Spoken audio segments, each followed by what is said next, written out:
Hello, okay, welcome to the second video on conservatism and society. In the first one, I really went through the traditional and one nation conservative view, and on this particular one, I'm going to focus on the neoliberal view, Rand and Nozick in particular. So, the first thing to go, which I mentioned on the previous video, is that they disagree with one nation conservatives and also with traditional conservatives on the origins of society. Traditional and one nation conservatives believe that the state had to form first to create that kind of stability, which then allowed society to grow organically. One nation, neoliberals disagree with that. Nozick, for example, believes that society formed before the state. And so, as a consequence, they have far less regard for the organic society. Whereas those who believe in the organic society believe that change should be very careful and thought through and should be based on evidence. Um, Empiricalism should guide any change in society.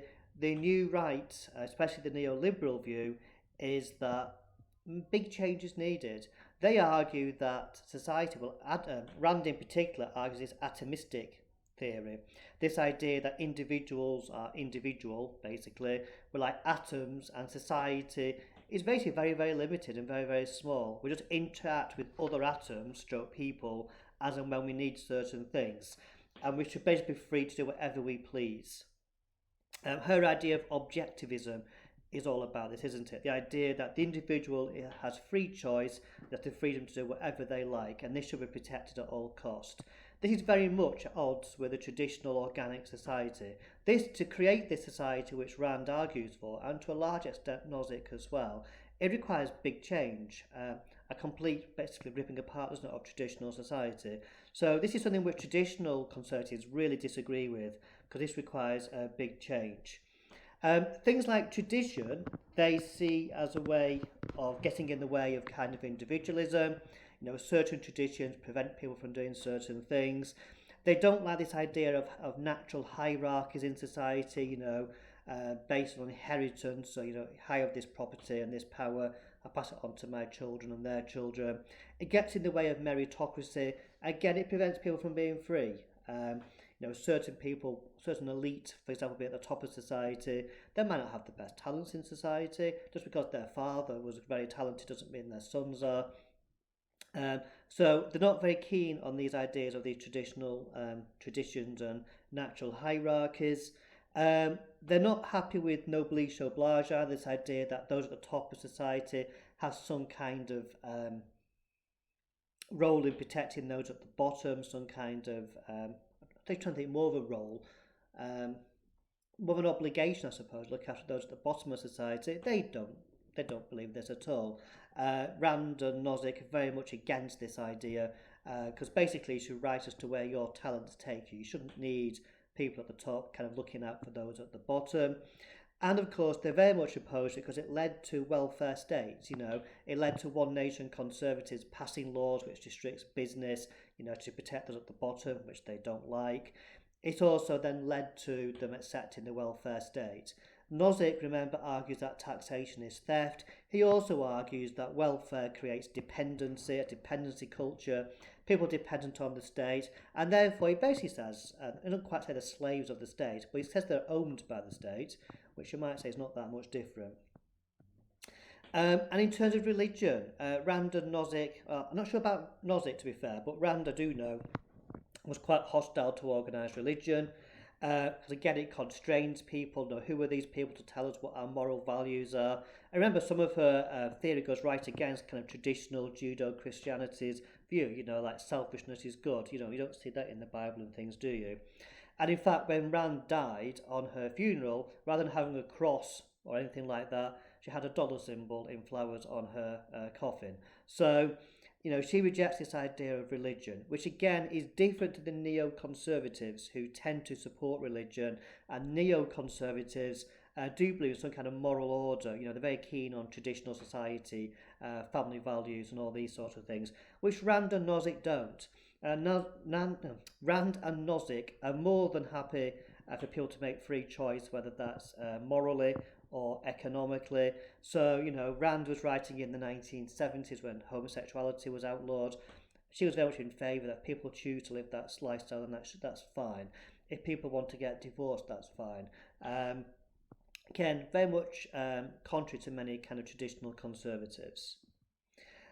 Where they agree with traditional conservatism is about property. Remember, we did One Nation conservatism and traditional conservatives. They believe in property. They believe in people owning property because it creates stability and all the rest of it. Rand and Nozick agree. They too are very keen on people owning property. It does provide that stability for people. It does provide that stake, if you like, in the state which they live in. And it does provide that kind of security for themselves as well, which fits into that traditional conservative view. They want to go further, though, than traditional One Nation conservatives. They actively promote people owning property. So they're not very keen on this inherited wealth business, but they're happy and wish to promote that everyone should own property. This kind of property owning democracy. And this filters through, you think about the policies of Margaret Thatcher, encouraging people to buy their council houses, for example. And again, for Rand and Nozick, owning property is also the best defence against the state. They saw that owning property and stuff prevented the state from taking away some of your rights. They also agree with traditional One Nation conservatives on the idea of having a small state and the state not playing that big a role in society, although I think in truth they probably want a much smaller role of the state in society. But traditional One Nation believe the state grows organically, kind of independently of the state. The state just creates the circumstances for society to grow, and the state should not be that involved in society. And again, the neoliberals also agree with this as well. The state should not be that involved. That said, I think they believe in an even smaller state because traditional One Nation conservatives from that religious view before, they were quite keen in the 50s and before to, have laws which prevented people, like gay people getting married and having laws which prevented this and prevented that. Whereas the neoliberals are much more kind of, do whatever you like, basically. Nozick and Burke also agree on these platoons. Now, if you remember, Burke's very keen on that people belong in society to small organisations called platoons, as little boats, if you like. And, a combination of all these different platoons builds up society.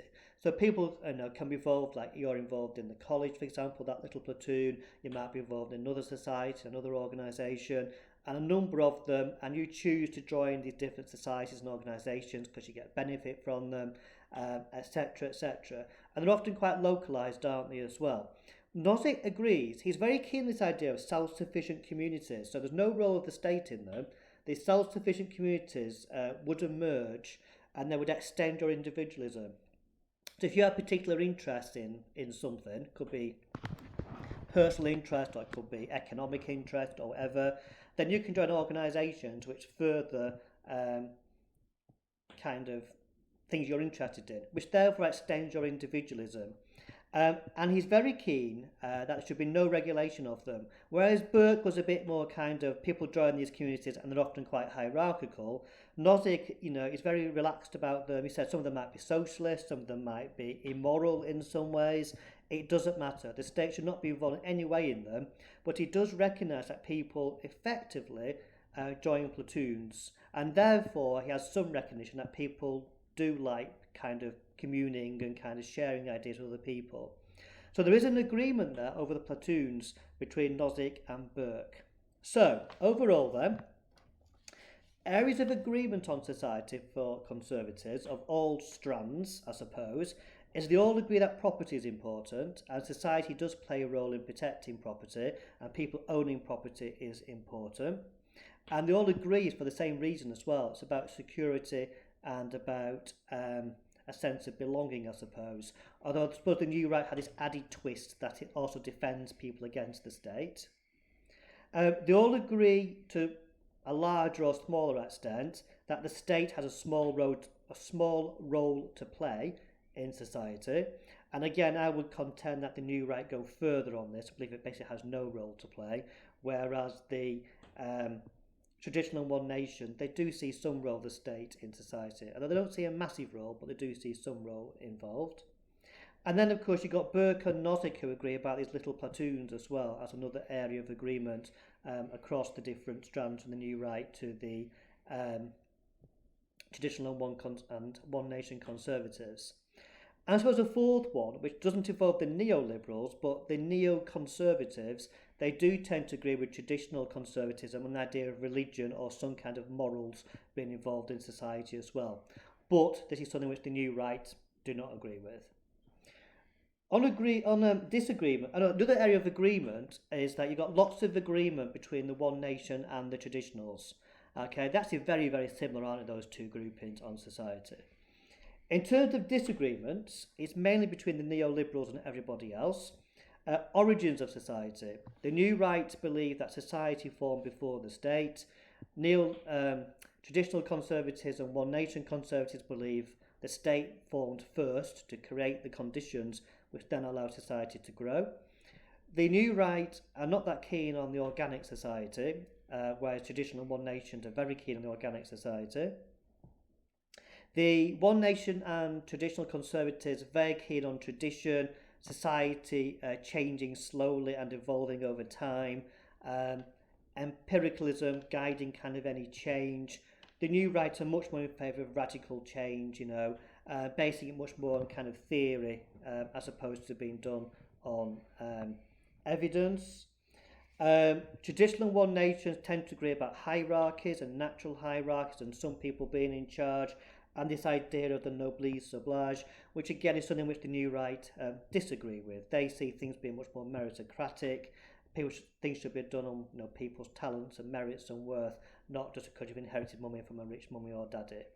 So there's lots of areas of disagreement. There are some agreements, but I think on balance the disagreements kind of outweigh the agreements on this. But there's lots of different points and stuff you can get into essays here on conservatism and society. Oh, some of you have been asking that you haven't seen much of Jakey. Well, he happens to be sat right next to me. So let's even say hello to Jakey. There he is, fast asleep on the beanbag. Okay then, right. The next video I'll do in the next day or two.